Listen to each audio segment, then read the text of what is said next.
టాలీవుడ్ అగ్ర నిర్మాత దిల్ రాజు కుటుంబంలో పెద్ద విషాదం చోటు చేసుకుంది. రాజు సతీమణి అనిత హఠాత్తుగా మృతి చెందారు. ఆమె శనివారం సాయంత్రం గుండెపోటుతో మరణించారు. ఆమె వయసు 44 ఏళ్లు మాత్రమే కావడం గర్వకారణం. అనారోగ్యంతో బాధపడుతున్న ఆమెను ఓ ప్రైవేట్ ఆసుపత్రికి తీసుకెళ్లగా అక్కడ గుండెపోటు వచ్చి ప్రాణాలు కోల్పోయినట్లు తెలుస్తోంది. విచారకరమైన విషయం ఏంటంటే దిల్ రాజు ఈ సమయంలో హైదరాబాద్లో లేరు. ఆయన అమెరికా పర్యటనలో ఉన్నారు. భార్య హఠాత్ మరణం గురించి తెలియగానే ఆయన హుటాహుటిగా అక్కడి నుంచి బయలుదేరారు. రేపటికే ఆయన ఇక్కడికి చేరుకునే అవకాశం ఉంది. దిల్ రాజు తన కుటుంబం గురించి లో ప్రొఫైల్ మెయింటైన్ చేస్తారు. ఆయన భార్య గురించి జనాలకు తెలిసిన చాలా తక్కువ.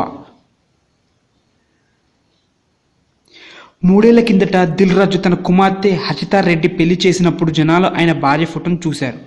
గత ఏడాది శతమాన భవతి, నేను లోకల్ లాంటి సూపర్ హిట్లతో దిల్ రాజు చాలా సంతోషంగా ఉన్న సమయంలో ఈ విషాదం చోటు చేసుకోవడం బాధాకరమైన విషయం.